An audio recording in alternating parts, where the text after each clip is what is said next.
Listo.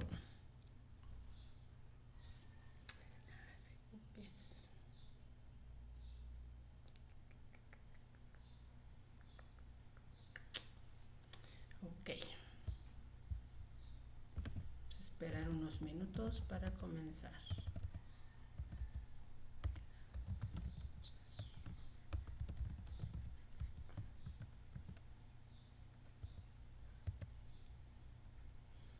Un momento, 1 o 2 minutitos y comenzamos. Ya checo acá. Aquí.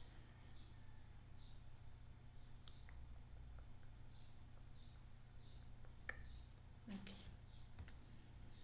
Bueno, tenemos 1 o 2 minutos y comenzamos para analizar nuestro paciente.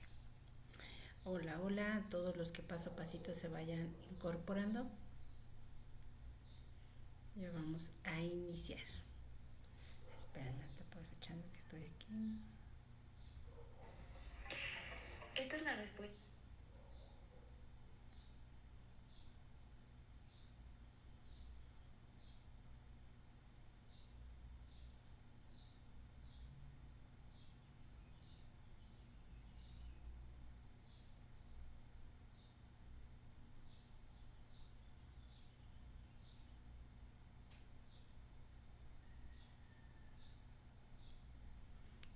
Unos 30 segundos y comenzamos.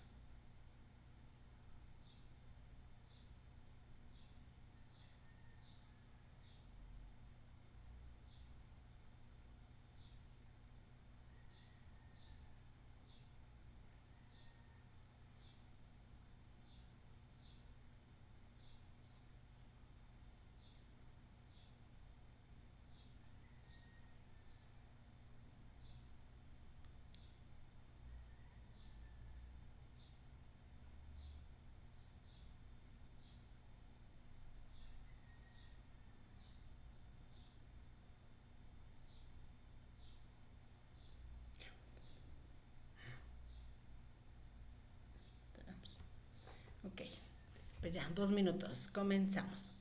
Vamos a ver el día de hoy nuestro caso clínico y para eso vamos a ocupar nuestro formatito de proceso de atención nutricia. Ya en algún otro momento ya lo hemos trabajado, pero déjame, aquí debe estar. Aquí está, justo.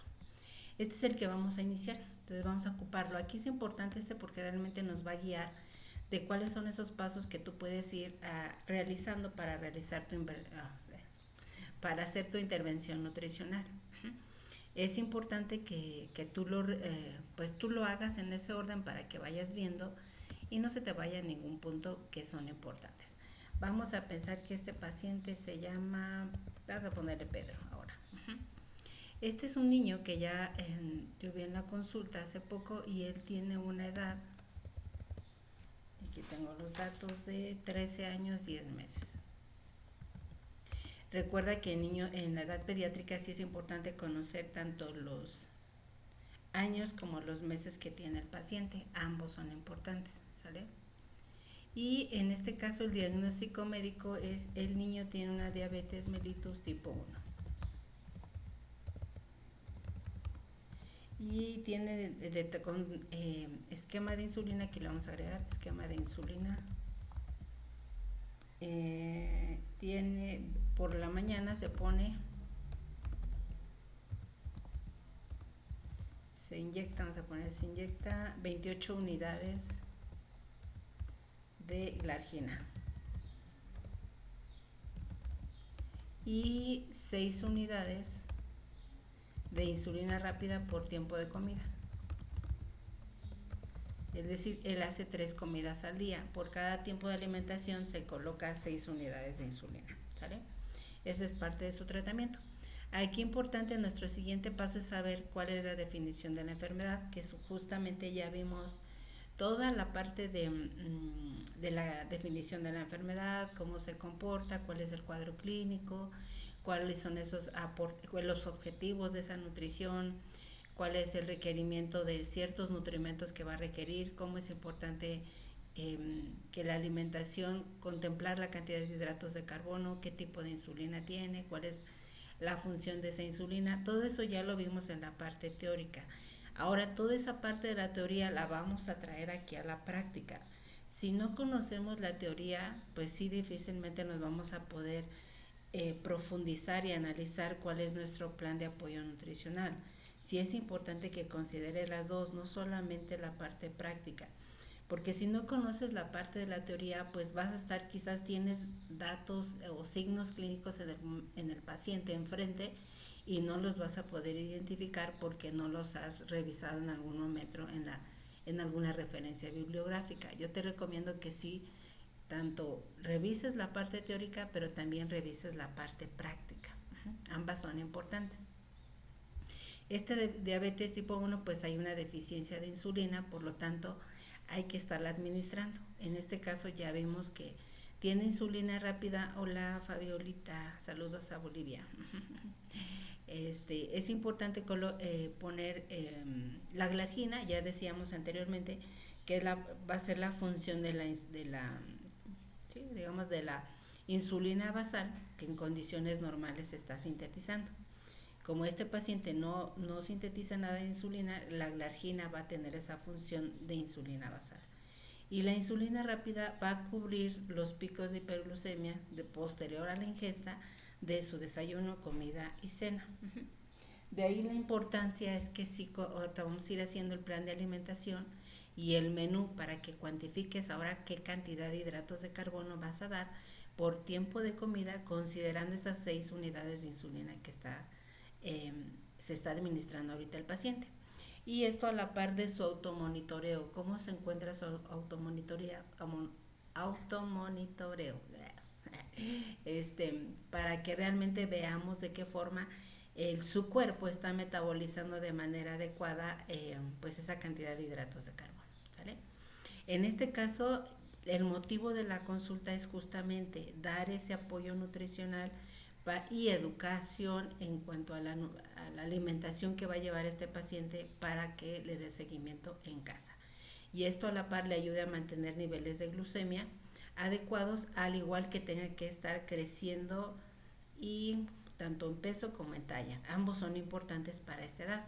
Él tiene 13 años, está en su segundo pico de crecimiento, que es la etapa de la pubertad, que en los niños más o menos ocurre entre los 12, 13 años y más o menos termina a los 15 años. Entonces, en esta etapa es importante que tenga una buena ganancia de peso y de talla, porque si no lo hace en esta etapa, ya no lo va a poder hacer en ninguna otra etapa de la vida, ¿sale? Los adultos ya no crecemos, solamente ganamos peso. En este caso, los antecedentes no hay alguno de importancia. Tenemos 13 años, quizás mamá y papá tienen antecedentes de diabetes tipo 2 y el niño no. Aquí los perinatales, pues ya estamos en un segundo pico de crecimiento. Sí es importante considerarlo, pero ya muy poco o mucho vamos a poder hacer porque ya está en este segundo pico de crecimiento, que ya, pues ahora sí que si estuvo una afectación en la talla, pues ya no la vamos a poder recuperar a esta edad que tiene el paciente. Ahora vamos a la parte del peso. ¿Cuánto pesa el paciente? Pesa, aquí dice 42.5 y mide 156 centímetros. Ahora, esto es lo que mide actualmente. Vamos a ir ahora a nuestros indicadores antropométricos, cuál es lo que le corresponde, y aquí ya lo tengo también. Buscas en tus percentilas, ya sea que utilices de la OMS o incluso está el libro de evaluación del estado de nutrición, me parece también ya vienen percentilas, por ejemplo en el de Nutridatos también ya vienen percentilas, en unas publicaciones previas también vienen. Puedes utilizar el antro, también ya te va a dar un esquema del diagnóstico en cuanto a la parte antropométrica. Ahora, no solo el paciente es antropometría, porque de pronto nos enojamos porque ¿cuáles son las mejores tablas que podemos usar? No, las mías son mejores. No, las mías no. Las mías también son mucho mejor que las de ustedes dos. No, aquí la parte el proceso de atención nutricia es un todo, que esto solamente te va a dar una pauta de cómo se encuentra el estado de nutrición de este paciente. No quiere decir que esto, puede ser que tengamos un niño que esté normal, pero no come a sus horas, quizás tiene una alta ingesta de azúcares, no ingiere frutas y verduras, de nada va a servir. Aquí la circunferencia de muñeca no aplica tanto porque aún están en crecimiento. Eso se usa más para el adulto. En este segundo pico de crecimiento es muy buena pregunta que haces, Mile Ayala, excelente, me gusta, porque justamente en el niño el segmento que crece más en este segundo pico de crecimiento es el segmento, es el inferior, iba a decir el superior, no, es el inferior. Pero aún no está, esas proporciones en el cuerpo no están aún como que proporcionales, por decirlo así. A diferencia del adulto, el adulto ya se terminó su crecimiento, entonces ahí quizás estas proporciones de en cuanto a la muñeca van a poderte relacionar un poquito sobre la talla. Aquí no aplica tanto. Y más por el pico de crecimiento que te va a variar muchísimo y por la edad. Quizás de pronto si eso lo podrías aplicar a partir de los 15 años, quizás sí ya nos va a ser muy útil, porque ahí ya se detuvo el crecimiento, ya no crecen tanto como en esta edad que está este niño. 13 años todavía tiene buen crecimiento. Uh-huh. Ahí valora. Sí, quizás a lo mejor de pronto yo te podría decir que a partir de los 15 años ya podríamos poder evaluar a estos niños como casi similares a un adulto. Ya, ¿por qué? Porque ya terminó ese segundo pico de crecimiento. Ya difícil va a poder ganar algunos centímetros, quizás uno o dos, y pues ahí, ¿sale? Ahí aunque también hay que individualizarlo porque de pronto me ha tocado niños que tienen una pubertad retardada. Ahí sí hay que valorar. Hay que preguntar, no debería ser así como que lo normal, ¿verdad? Pero puede haber casos donde generalmente hay niños que aún no han desarrollado esas características físicas y sexuales. Entonces ahí sí podrías aplicar toda esta parte de, pues ahora sí que darle un poquito el estirón a la talla para ver qué tantos centímetros no las alcanza a recuperar en lo que ocurre ese segundo brote de crecimiento, ¿sale? En el caso de las niñas, recuerda que ya cuando aparece la primera menstruación, ya ahí ya casi, ya pasó, ya previo a que aparece la primera menstruación, ya ocurrió su segundo pico de crecimiento. Si ya se les fue ahí, pues ya se nos pasó. Generalmente las mamás sí lo identifican mucho en sus hijos, pues todos los días los ven. Entonces son características que de pronto pues ya notan el cambio de la voz, ya la ropa ya no les queda, entonces ya las niñas empieza toda esta aparición de características físicas, al igual que los niños. Entonces ya ahí está en pico de crecimiento, incluso ahí pues en algunos casos ya algunos endocrinólogos valoran, depende de la talla del paciente, si hay la necesidad de administrar hormona de crecimiento, pero ya lo valoran, eso ya no nos toca a nosotros, ¿sí? Porque van a analizar toda esta parte en el niño, ¿sale? Entonces tú vas a tus percentilas que tú tengas y yo aquí ya las revisé y en este caso el peso para la edad, él debe de estar pesando 50.3 kilos, ya está en 42. Ese 42, perdón, ese 50.3 es mi 100%. Los 42.5, ¿cuánto es? Y los 42.5 me da 84. 84.4%. Ya ustedes hagan la reglita de 3, ¿eh? Yo aquí ya la hice. La talla, ahora vamos con la talla para la edad. La talla para la edad debe de medir 162. Mira, aquí ya trae una diferencia de 6 centímetros. Dice, Luisa, enseñas de manera particular, necesito un repaso de una clase. Pues depende de qué clase y si te puedo apoyar con gusto, ¿sale? Y, ¿qué me quedé? La talla para la edad. La talla para la edad debe de medir 162 centímetros y él está midiendo ahorita 156. Pues vamos a ver hasta qué punto estos centímetros los alcanzamos a recuperar. Pero este es mi valor de la percentila 50. 162 es el 100%.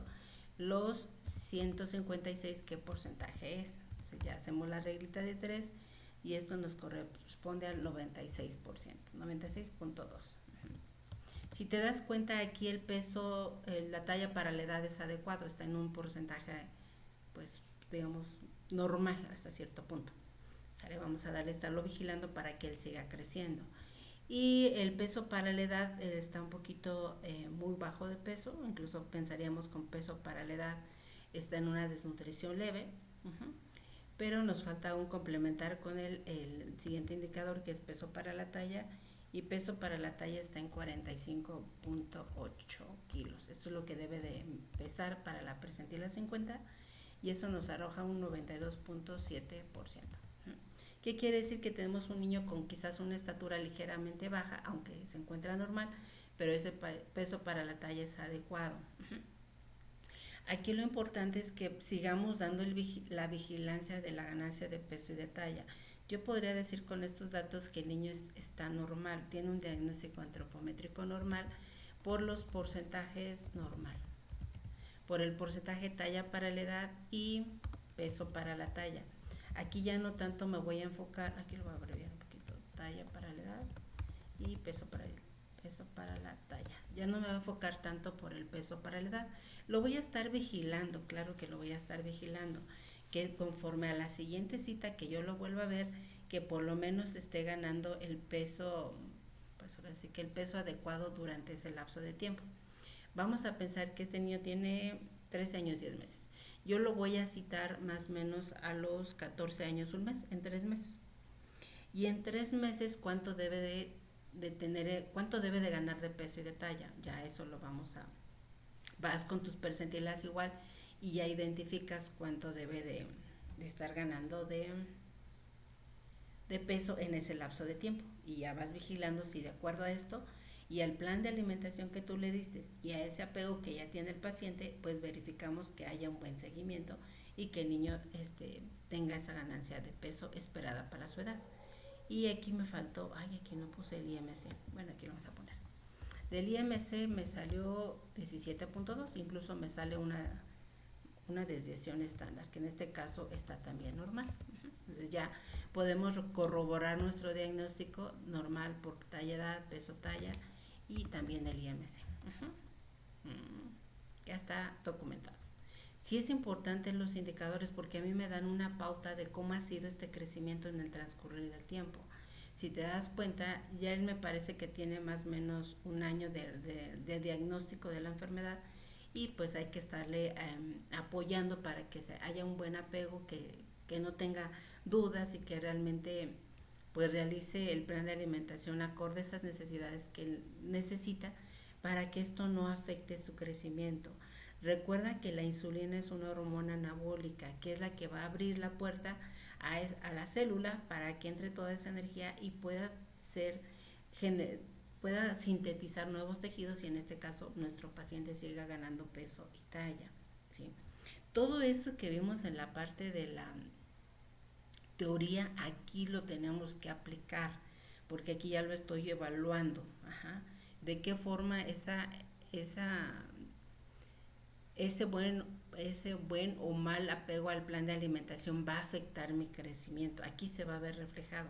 Entonces yo tendría que preguntarle cómo han estado tus glucemias, si te estás administrando la cantidad de insulina que estás necesitando, estás ingiriendo las comidas, la cantidad de alimentos que te dimos por tiempo de alimentación, y hay que averiguarlo. O sea, ahorita les voy a poner más o menos como hicimos un poquito de su recordatorio de 24 horas.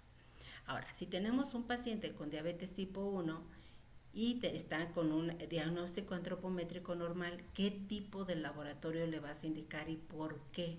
No nada más es indicarle a la y se va y a ver qué sale. No, tú evalúa cuáles te van a ser útiles para ese tipo de paciente. Si lo voy a citar en 3 meses, por ejemplo, podría pedir una química sanguínea, ¿no?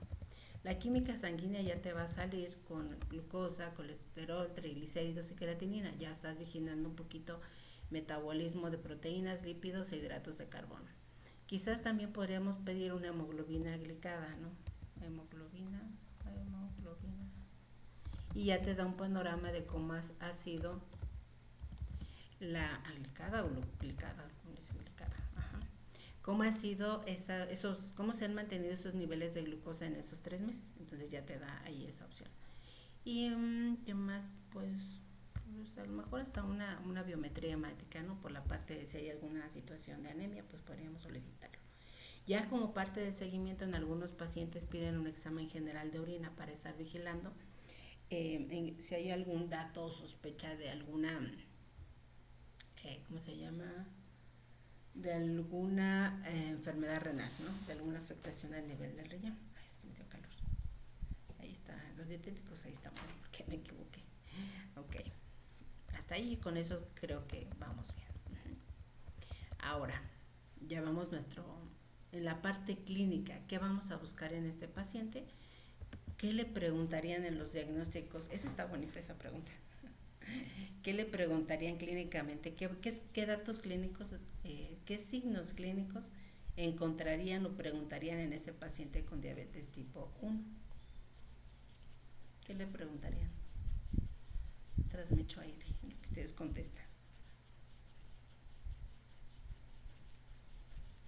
Ni los conozco, ¿eh? Bueno, miren, no voy a pronunciar el nombre para que digan, ay, es que me dijo el nombre, no. Si quieren comentarlo. ¿Qué buscarían? ¿Qué le van a preguntar? Ustedes están haciendo el abordaje de ese paciente. ¿Qué le van a preguntar en la parte de los clínicos? Recuerda que mucho en los clínicos va en relación a cómo está funcionando su aparato digestivo. Esa es una parte. Y la otra, en base a el diagnóstico de patológico, quiere decir, en base al diagnóstico de la enfermedad, cuál es ese cuadro clínico, tú te enfocas en esa sintomatología que presenta esa enfermedad para que preguntes esos signos, si los llega a tener, signos o síntomas, los llega a presentar el paciente y ya te da un indicativo de cómo está evolucionando la enfermedad. Entonces, ¿qué se les ocurre? ¿No? Bueno, para empezar tendríamos que preguntar si hay diarrea, vómito, estreñimiento. Estos son como que la básica, ¿no? Anorexia, ¿no? Anorexia. Me interesa para saber si no hay una falta de anorexia. Quizás en algún momento si enferma, qué tipo de enfermedades enferma y de qué y por cuánto tiempo dura, que es importante ahí de manera general. Ya dentro de la propiamente de la enfermedad, vamos a preguntarle, oye, ¿te da mucha hambre? Ya, acuérdense que los signos es polifagia, polidipsia y poliuria. A la pipí, ¿cuántas veces va a la pipí? Si va muchas veces, en la noche, si es mucho, si es poco, y sed, ¿no? Oye, ¿te da mucha sed? Son datos que ya te va a estar diciendo si realmente el paciente tiene ya alguna sintomatología asociada a un inadecuado control de la enfermedad. Otra cosa que también aquí es importante, quizás o alguna, si él identifica que es una hipoglucemia, ¿cuáles son los síntomas de una hipoglucemia? Oye, ¿has tenido hipoglucemias? Sí, ¿en qué ocasiones has observado esas hipoglucemias? O te has cuantificado la glucosa capilar y cuál ha sido el dato que se presentó en ese momento y qué hiciste, porque allí te va a dar un panorama de qué está haciendo y por qué están presentándose esas hipoglucemias. La mayoría de ellos traen un automonitoreo incluso de un mes, donde ellos les van registrando, ya el médico endocrinólogo le indica en qué momento necesita tomarse los Destrostics para ir valorando el metabolismo de la glucosa. ¿Sí? Entonces eso también nos va a servir a nosotros para saber, a ver, enséñame tu automonitoreo, en qué situaciones presentó la hipoglucemia, oye, ¿por qué hubo una hipoglucemia? ¿Qué hiciste? ¿Qué no hiciste? ¿A qué se debe? Tanto hipo como hiperglucemia, ambas te van a indicar qué está haciendo el paciente. ¿Por qué se están dando las hiperglucemias? Oye, esta hiperglucemia, ¿qué pasó? No, pues es que aquí me fui con mis amigos, me fui a comer unas palomitas y no me puse la insulina, etcétera, ¿no? O la hipoglucemia, bueno, pues es que en la mañana de pronto me puse la insulina, pero no me dio tiempo y me fui a la escuela y nada más me alcancé a tomar un vaso de leche. Un vaso de leche para 6 unidades de insulina, si cada unidad te va a metabolizar 15 gramos, ¿de dónde vamos a sacar los demás? Pues solamente le va a dar una hipoglucemia, ¿sale? Desde ahí ya hay que insistirle que debe tener un buen apego al plan de alimentación, porque justamente cada vez que pasa una hipoglucemia, el cerebro es la principal fuente, es el principal órgano que utiliza la glucosa como fuente de energía. Si no hay glucosa, el cerebro afecta esta situación y puede llegar a convulsionar. Al convulsionar, pues hay daño neurológico y pues no hay necesidad de llegar a eso si tenemos un buen control de la enfermedad. Y es importante que el niño, tanto el niño ya a esta edad, 13 años, ya muchas de esta indicación sí ya va a ir directamente a él y también a la mamá, porque generalmente la mamá no va a estar tiempo con el niño. Ese es el detalle. Él ya va en la secundaria, me parece. Sale, ok, vamos. ¿Dudas? Aquí me pueden poner acá, Si vamos viendo, si tienen alguna duda o comentario, adelante. Y si me falta algún otro, también se vale, porque pues se me pasa. Ahora, déjenme comentar aquí los dietéticos, más o menos me acuerdo. En el desayuno ya se pone su largina,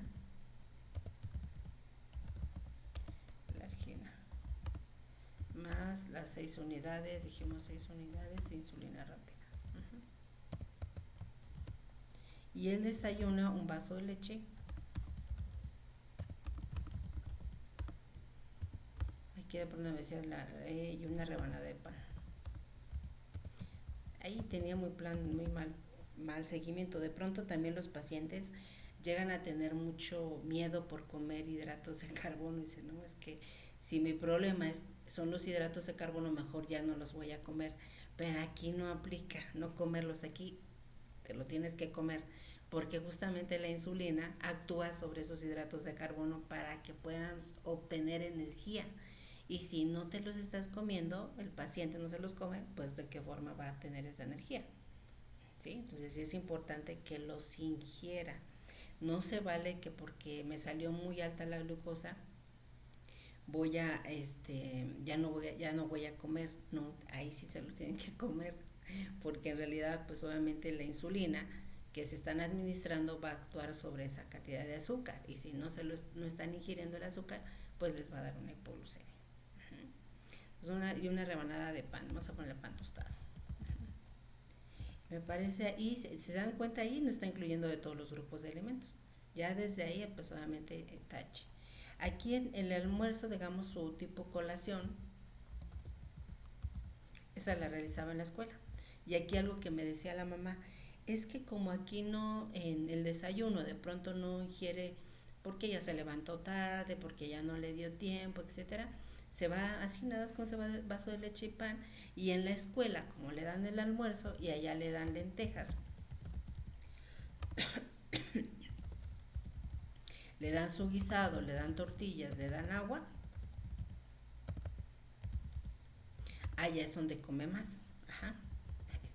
Pues sí, pues si no desayunó, va al almuerzo, que es más o menos como a las 11 de la mañana, y ahí se come todo.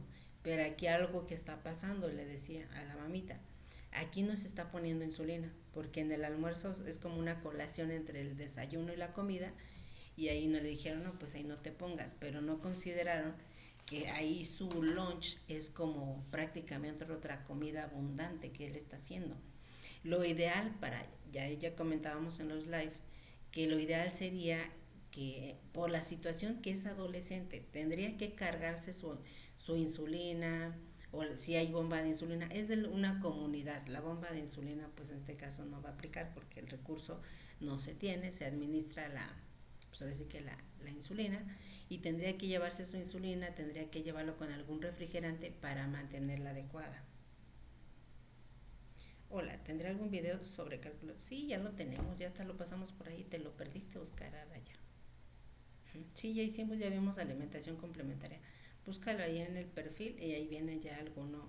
Hicimos justo un cálculo de alimentación complementaria.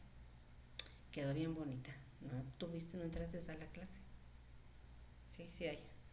Chécalo, o también en mi perfil ya tienes más información. Ahí también lo puedes revisar. Sí, ya lo sé, Oscar, pero... Y sí, justo ya vimos cuántas calorías da leche materna, cuántas calorías vas a darle por la alimentación complementaria. Y así bien justificado. Por ahí hay un consenso también de alimentación complementaria donde ya te dice qué cantidad de kilocalorías vas a dar de acuerdo a la edad. En mi canal también lo puedes llegar a encontrar también ahí.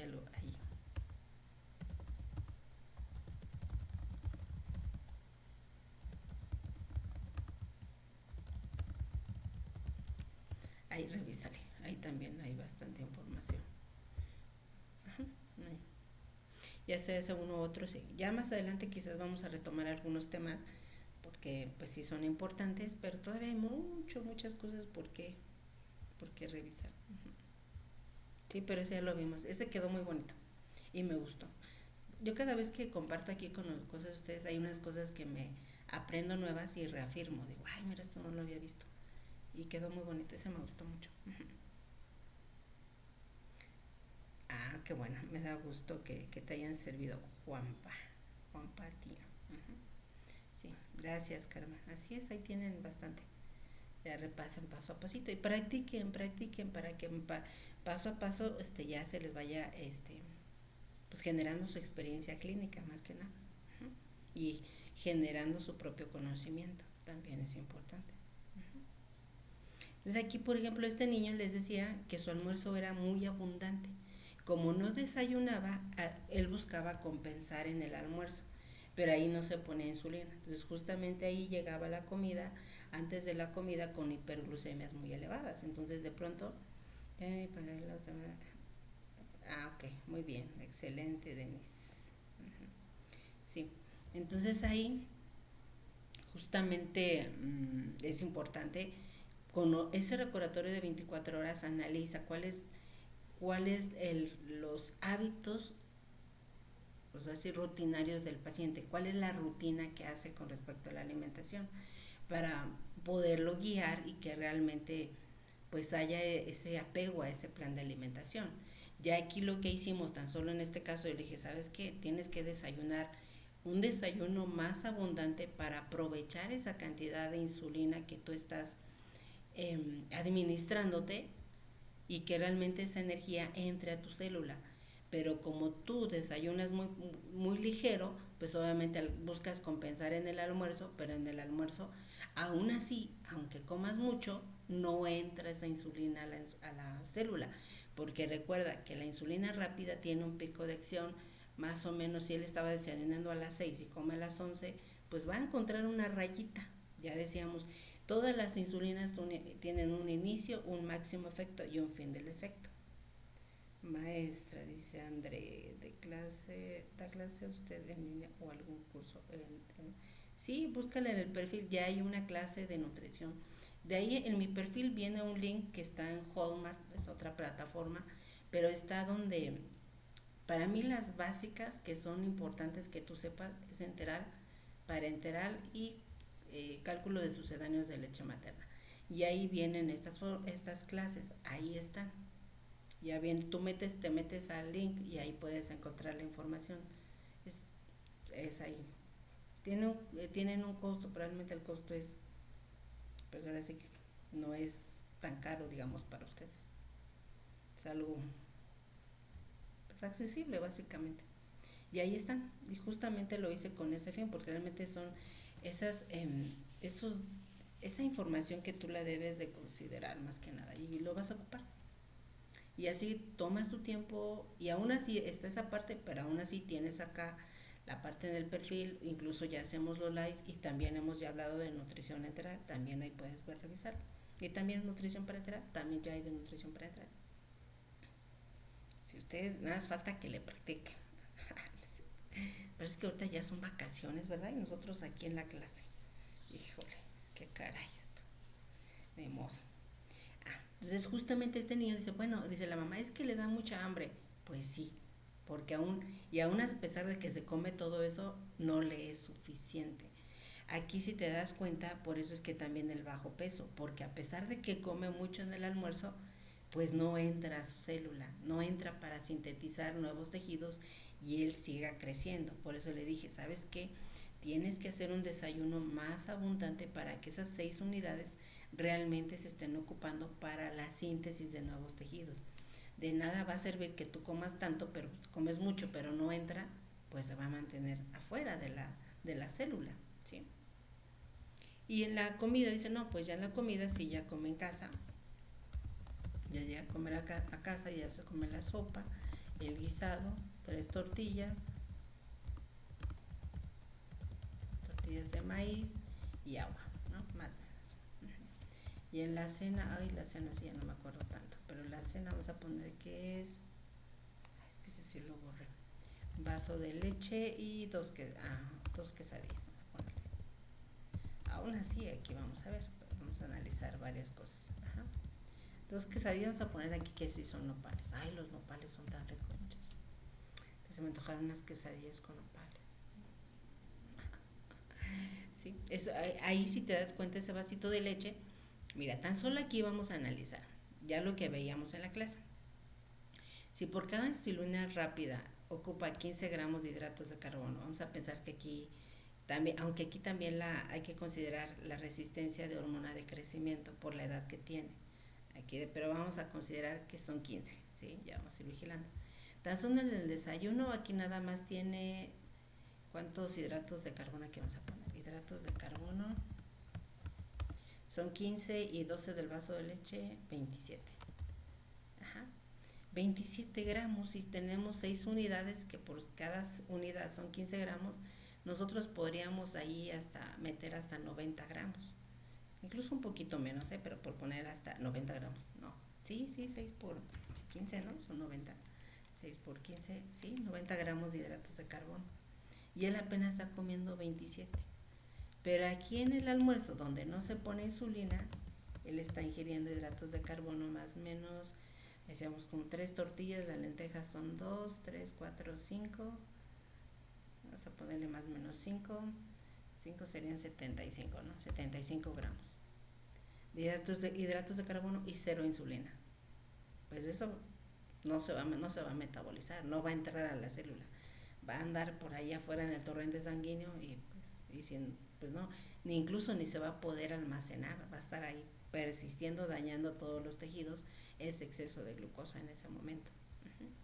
En la comida, dice, bueno, vamos a poner sus 3 tortillas, son 45 y su sopa vamos a pesar 2, sus 5, vamos a pensar que son 5 por 15 son 75. Mira, ahí sí no está tan mal. 75 gramos igual se pone 6 unidades de insulina.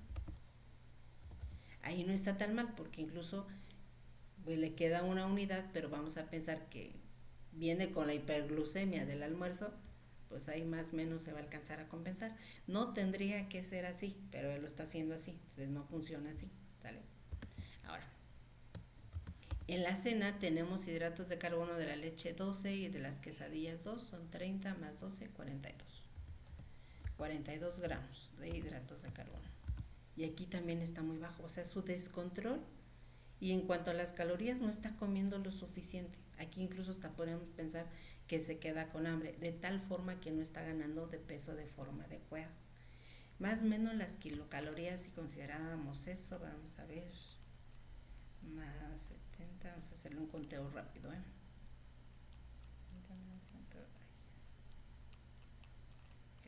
ahora sí traigo calculadora, ahora sí, vamos a echar velocidad.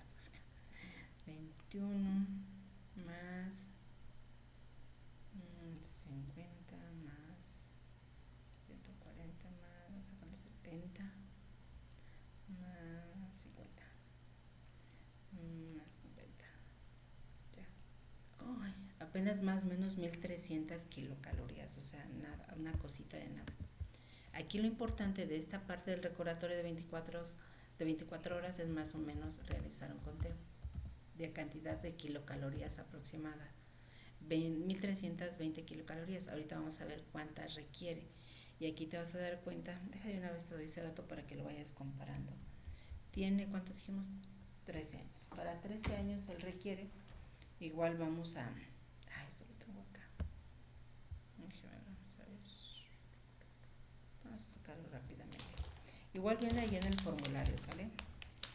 Lo tenemos 13 años, yo tengo acá otro formulario también el formulario. Y para 13 años, que es un niño, él menciona a la mamá que si hace actividad física. 2350. 2350. Esta es la IDR para la edad, aquí lo vamos a poner, ¿dónde lo vamos a poner? Aquí, para que la vean. Bueno, aquí. IDR para la edad 2350 kilocalorías. Entonces, por ejemplo, aquí si te das cuenta está ingiriendo el 50%. Si es un paciente que además hace práctica de deporte de fútbol todos los días, va a depender mucho del fútbol. Ya veíamos, también tienes que estarlo vigilando los niveles de glucosa con respecto al partido de fútbol y a qué horas lo hace. Y en base a eso poderlo ajustar. 2 horas, pues todos los días, ¿cuántas horas hace de ejercicio? También tienes que ver esa parte. Todavía 1 hora más o menos, digamos, caminar, moverse y todo esto, Sería la IDR para actividad leve, me parece. A ver, espera, te lo muestro por acá. A ver si por aquí está. Lo tengo por aquí. Ya también por ahí te hice un live para que veas dónde viene esa cantidad de energía para esas edades. Y hay para esa y para todos los demás. Entonces ahí chécale. Ay, mira, justamente aquí apareció. Este ya del formulario. Ya sea que lo revises aquí o lo tienes ya por ahí, te puse, hay un video donde te di la fuente de la OMS, ahí también lo puedes encontrar. Por ejemplo, aquí tenemos este niño de 13 años. 13 años son 2.350. De 2.350 para actividad ligera, digamos, para aquel niño que es muy sedentario, podrías darle la 2.350. Pero en realidad necesitaría una actividad moderada si va por ejemplo, le dices que de pronto me salgo a la bici, me voy a jugar con mis amigos, pues ya ahí considera un niño que se mueve un poquito más, son 2.775. Pero aquel niño que ya hace más de 2 horas de ejercicio son hasta 3.175. ¿Cómo sabes qué cantidad de kilocalorías va a requerir? Recuérdate que este es un estimado de la cantidad de energías que requiere el paciente. Quien te va a dar la pauta si es esto lo que requiere o no es el propio paciente. Tú vas a estar vigilando si un paciente con PCI tiene un miembro inferior más grande que el otro, cómo se estima la talla. Hay un videíto, no, ese sí no lo tengo, pero hay una formulita, me parece, yo lo vi aquel entonces en el Krause y le tomé una foto, pero hay una foto donde te dice cuánto equivale cada porción del cuerpo, cada proporción del cuerpo, qué porcentaje tiene con respecto al peso total. No sé, una pierna, no sé, por un ejemplo, 10%, un brazo, 5%. Y en base a eso tú puedes sacar una estimación del peso considerando esa otra parte del miembro que falta. Está muy buena esa formulita. Yo lo busqué, lo encontré en el libro de nutrición de Krause. Nutrición, no me acuerdo cómo se llama el libro de Krause, pero puedes buscar esa parte.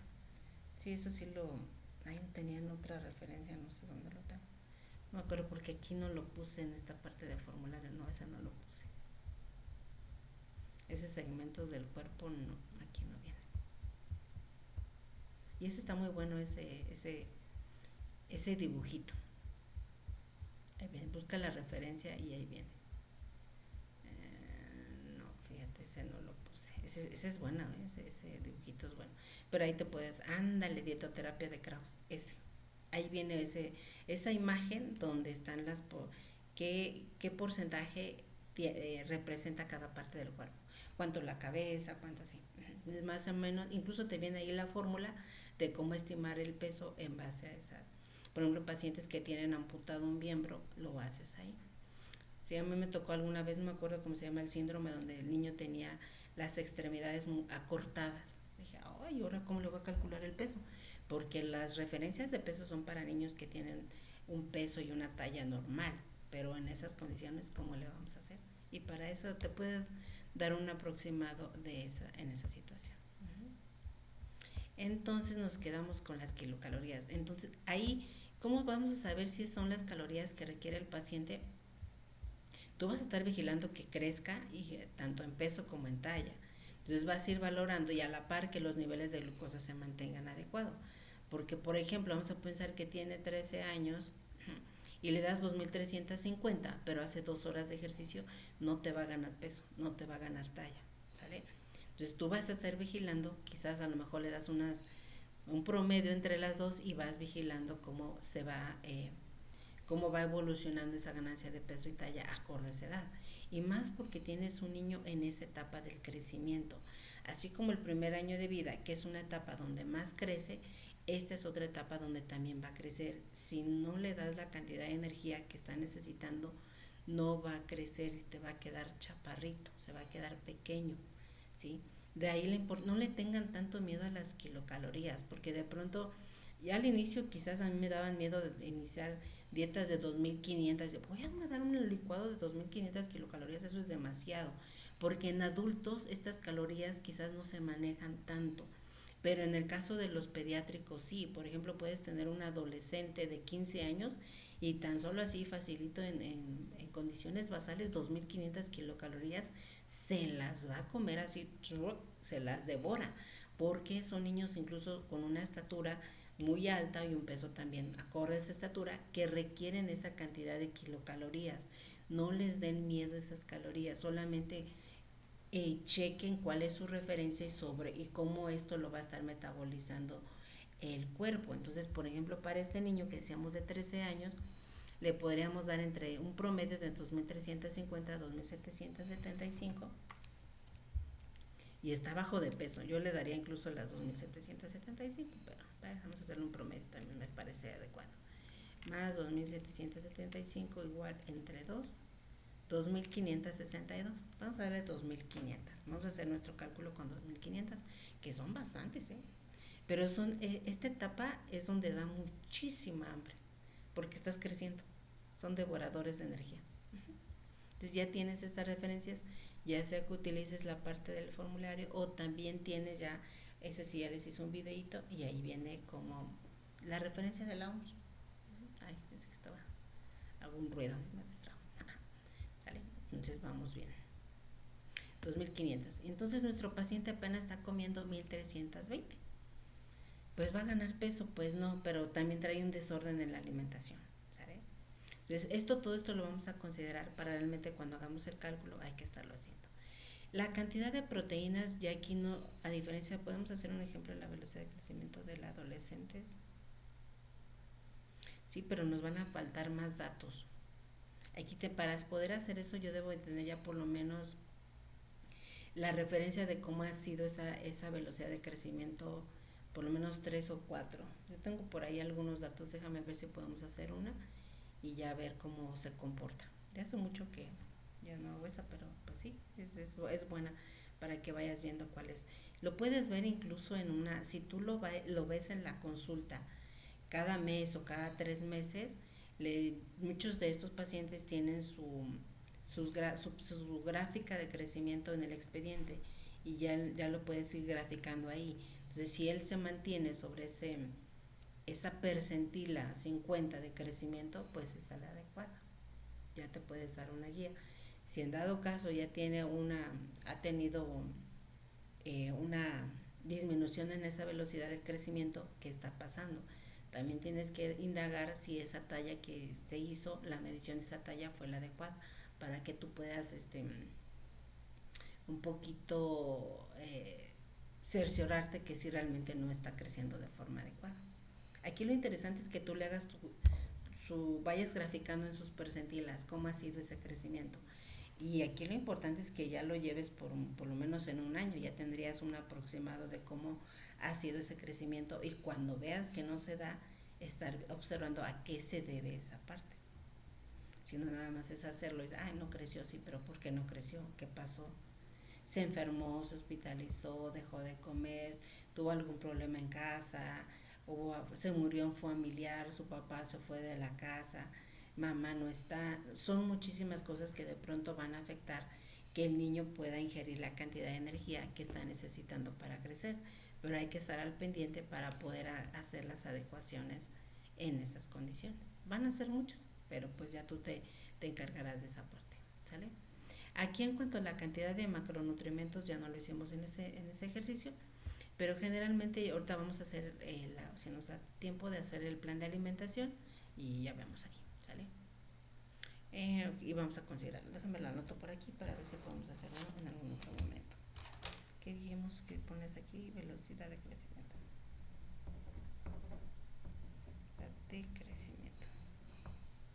No solamente en el adolescente, lo ideal sería desde los pequeñitos.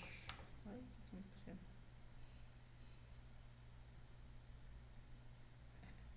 ok. Listo. Ahora, ¿qué problema tiene el paciente? Pues en este caso nuestras situaciones son las hiperglucemias. El problema es pero hiperglucemia no le hago tanto a la hiperglucemia, viene aquí alta ingesta de hidratos de carbono. ¿Por qué está alta ingesta de hidratos de carbono? pues una inadecuada forma de alimentarse.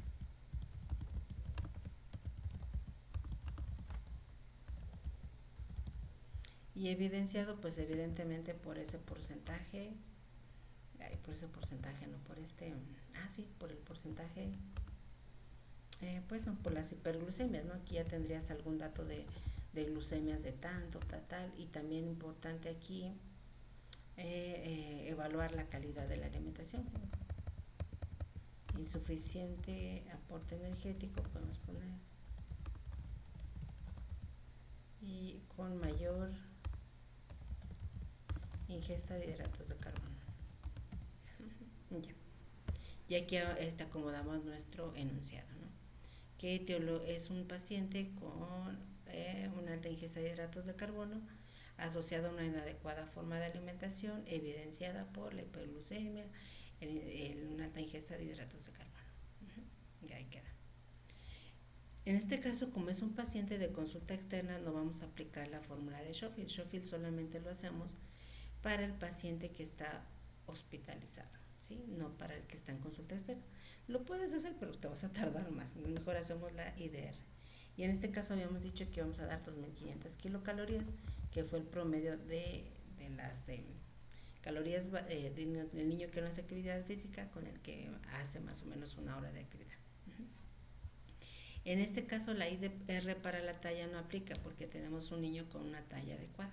Entonces le vamos a dejar las 2.500 kilocalorías. Ahora aquí vamos a hacer proteínas, vamos a ponerle el 15%.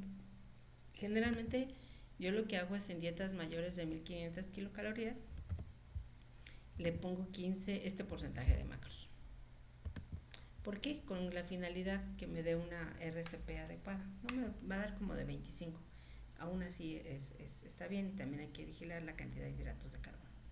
Entonces tengo 2.500 por punto 15, por punto 15 entre 4, 93. Ay, son un montón. 93 y pesa 42.5. Entre 42.5 tiene 2.2 gramos de proteína. Ahora también vamos a estar vigilando. Él me preocupa mucho que tiene un bajo peso. O sea, hay que estarle asegurando un buen aporte de proteína para que siga creciendo, y más por la edad. 2.2 gramos de proteína. La RCP queda en relación calórica proteica entre 93, nos da de 27, o sea que no está tan mal, para que él siga creciendo y ganando peso. Y la RCNP 27 menos 4 igual por 6.25 nos dan 143. Esta lo normal es que sea de 150, pero aún así 143 pues es aceptable. Gramos de proteína ya lo tenemos, y vamos a ahora sacar el requerimiento hídrico. Pesa 42 kilos, 42, vamos a redondear 42 kilos. Los primeros 20 kilos aquí ya requiere 1.500. Este es por Holiday Cigar, ahí está. Buenas noches, doctora. ¿Qué son la relación calórica proteica? Relación calórica proteica es la cantidad de kilocalorías por gramo de proteína. Lo ideal es que esta sea de 30 a 40 para que el paciente se encuentre en un anabolismo, que quiere decir que esté ganando peso y que siga creciendo, ¿sale?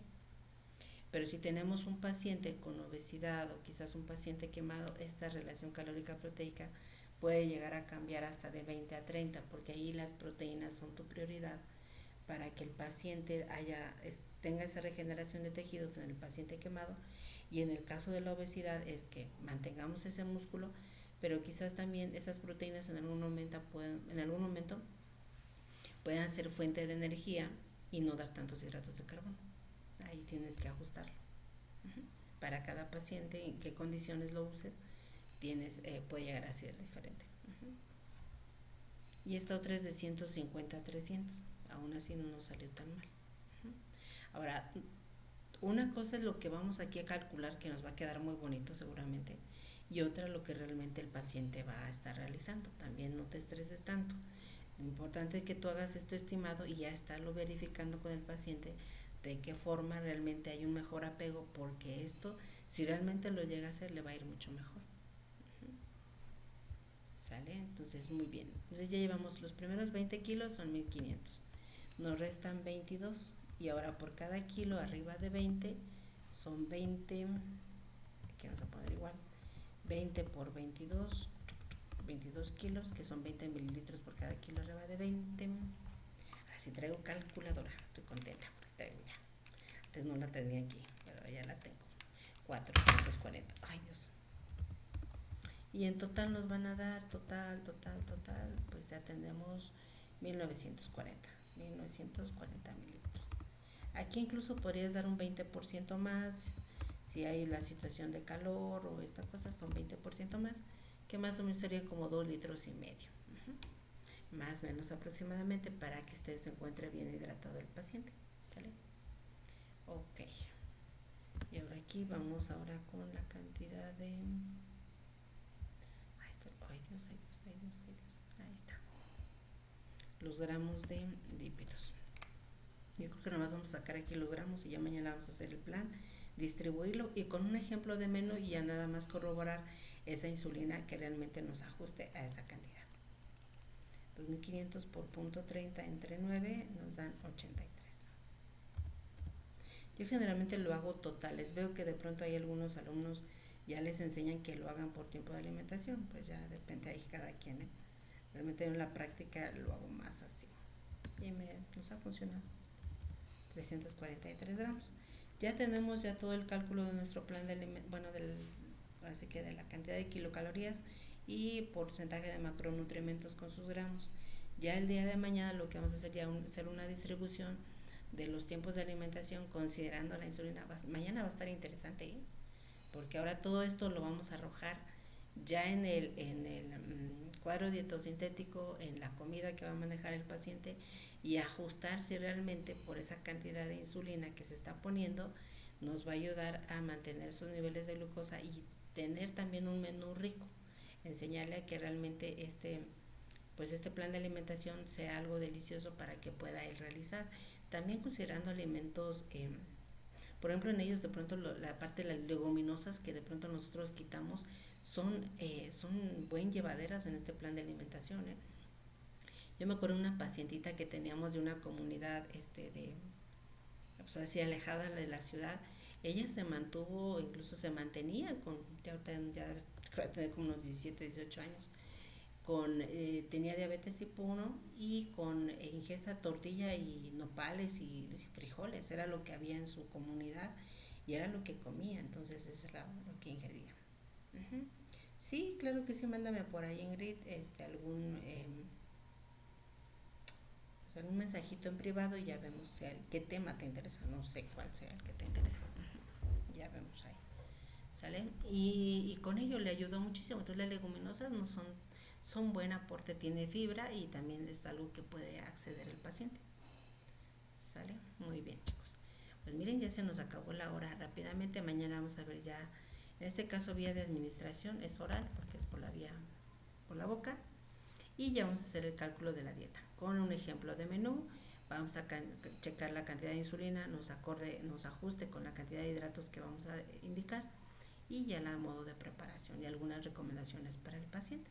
Esto va a quedar muy bonito ya el día de mañana. Aquí me falta hacer mi cuadro dietosintético, ese lo voy a hacer ahí para que ya lo tengamos aquí mañana trabajando. ¿Sale? Muy bien, entonces pues hasta aquí dejamos el día de hoy. Ya fue una hora muy de mucho aprendizaje, espero que les haya gustado y el día de mañana nos vemos aquí para darle seguimiento. ¿Sale? Descansen rico, disfruten sus vacaciones, quien ya está de vacaciones, disfrute ese merecido descanso y pues ya nos vemos más adelante. ¿Qué hora de hacer los videos? Muchísimas gracias. ¿Qué hora de hacer videos? Pues los videos los voy subiendo y los live generalmente a las 7 de la noche. Hasta mañana. Gracias, Juliana, a todos. Gracias, descansen y pasen bonita noche. Nos vemos mañana 7 p.m. Bye bye. Aquí vamos a quitar esta parte porque ya aquí. Antes de que para que se pueda guardar. Bye bye, hasta mañana.